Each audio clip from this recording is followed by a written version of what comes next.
परी का दर्द देखकर रणविजय से करेगी तुलसी वीरानी परिवार के कचरे की सफाई की शुरुआत। अगला नंबर किसका? नमस्कार दोस्तों, स्वागत है आपका आपके अपने चैनल हंग्री स्पिरिट्स में। हंग्री स्पिरिट्स देख रहे सारे दर्शकों का मैं अंजू शर्मा दिल से स्वागत करती हूं।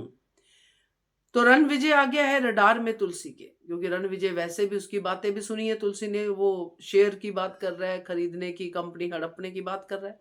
ऑलरेडी रडार में था, मगर तुलसी चुप थे कि चलो बेटी खुश है, बेटी के साथ है, पैसा जाएगा तो बेटी के पास जाएगा। मगर यहाँ पे शादी के जो घर में आए हैं वहां पे तुलसी ने बार बार परी के जिस्म में जख्मों को देखा है, लाशों को देखा है। तुलसी चुप नहीं रह रही है, तुलसी पूछने की कोशिश कर रही है। और जब पता चलेगा तो ये होगा क्या, कैसे करेगी रणविजय को आउट ऑफ वीरानी हाउस। बात करते हैं। पहले वही निवेदन, जिन्होंने अभी तक चैनल को सब्सक्राइब नहीं किया है कर लीजिए, साथ में दोस्तों बेल आइकॉन दबाइएगा ताकि आपको हमारे वीडियोस के नोटिफिकेशन मिलते रहें। तो तुलसी का वीरानी हाउस छोड़ना वीरानी हाउस वालों को बहुत महंगा पड़ा, क्योंकि तुलसी ने घर को बाय बाय टाटा कहा और कचरे ने हाय हेलो कह दिया। कचरे के तौर पे रणविजय तुलसी के एग्जिट से पहले ही एंटर कर गया, क्योंकि उसने परी से शादी कर ली। सबसे बड़ा कचरा नोयना, जो उसके पीछे ही एंटर कर गई और साथ में दो कचरे और लेके आ गई, यानी सुचित्रा और अपना मिताली। तो इतना सारा कचरा जब वीरानी हाउस में भर गया है तो वीरानी हाउस का क्या ही होगा।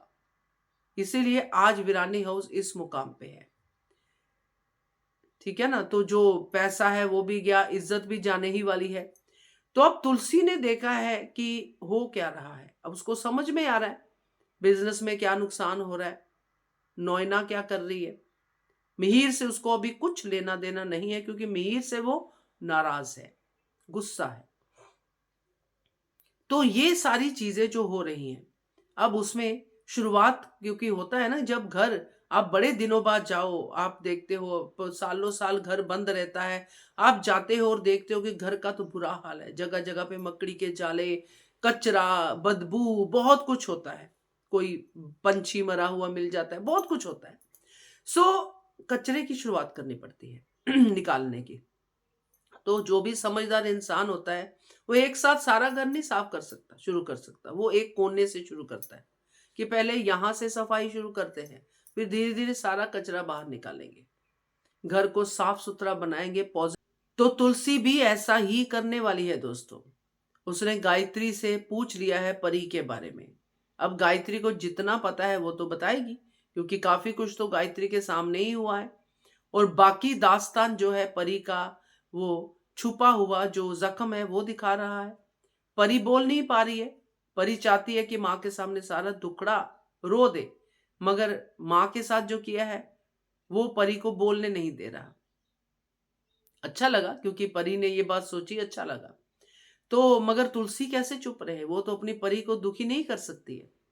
तो अब तुलसी करेगी रणविजय का पैकअप और परी को एनकरेज करेगी कि डाइवोर्स ले, या जो भी उसका डिसीजन रहेगा। तो ये अब तुलसी अब करेगी। और रणविजय के बाद अगला नंबर किसका होगा, ये मैं आपसे जानना चाहती हूँ कि अगला नंबर किसका, क्योंकि नोयना का नंबर तो आखिरी है। तो अगले नंबर पे कौन बैठा है जो तुलसी के कचरे की लिस्ट में आता है, बताइएगा कमेंट करके। देखते रहिए channel hungry spirits. Thank you.